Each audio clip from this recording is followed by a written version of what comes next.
গাছে গাছে পাকা ফজলি আম দেখে মনে হবে এবার বুঝি বাম্পার ফলন, কিন্তু আম পাড়তে গিয়ে কৃষকের চোখে হতাশা।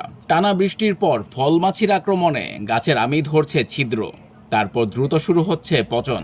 আমরা ওয়াইফাই ছাড়াই ধূপধাপ আপলোড করি, কারণ আমাদের কাছে বেশি জিবি আছে। বেশি জিবি জিতবেন মাই জিপি অ্যাপে।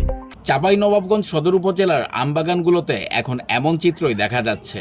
প্রায় 100 বিঘার এই বাগানে গাছে এখনও ঝুলছে প্রচুর আম, কিন্তু বাগান মালিক আব্দুল আওয়ালের আশা ছিল এই বাগান থেকে পাওয়া যাবে প্রায় 40,000 কেজি ফজলি আম, কিন্তু ফলমাছির আক্রমণে ভালো আম মিলেছে মাত্র 8,000 কেজি।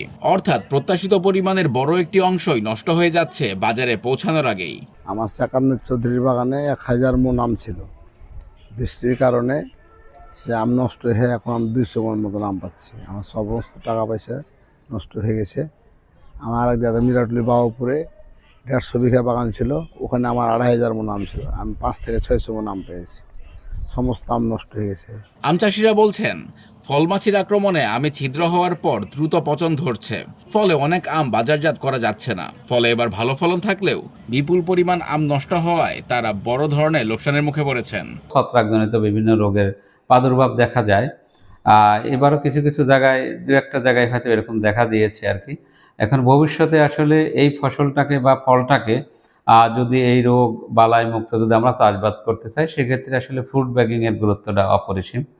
এই জন্য কৃষকদেরকে আমরা মাঠ পর্যায়ে ট্রেনিং এবং উঠান বৈঠকের মাধ্যমে যে সামনের বছর যখন তাদের গাছে আম বেয়ারিং হবে, তারা যেন অবশ্যই ফুড ব্যাগিংটা করে। আমরা ওয়াইফাই ছাড়াই ধূপধাপ আপলোড করি, কারণ আমাদের কাছে বেশি জিবি আছে। বেশি জিবি জিতবেন মাই জিপি অ্যাপে।